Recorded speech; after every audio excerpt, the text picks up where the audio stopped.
संहिता संधिः सैषा गणेशविद्या गणकऋषिः निसृद्गायत्री छन्दः गणपतेर्देवता।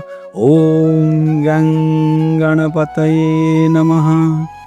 आतापर्यंत 1 ते 6 ऋचांमध्ये जे सांगून झाले त्यांना संहिता असे म्हटले आहे. या संहितेतील तत्वधारणेचे एकत्रीकरण म्हणजे संधी होय. ही संधी कोणती? तर ओम गँग हा मंत्र होय. हीच गणेश विद्या आहे. या गणेश विद्येचा ऋषी गणक होय. ही गणेश विद्या निसृत गायत्री या छंदात आहे. या मंत्राची देवता गणपती आहे. ओम गँग गणपतीला माझा नमस्कार असो.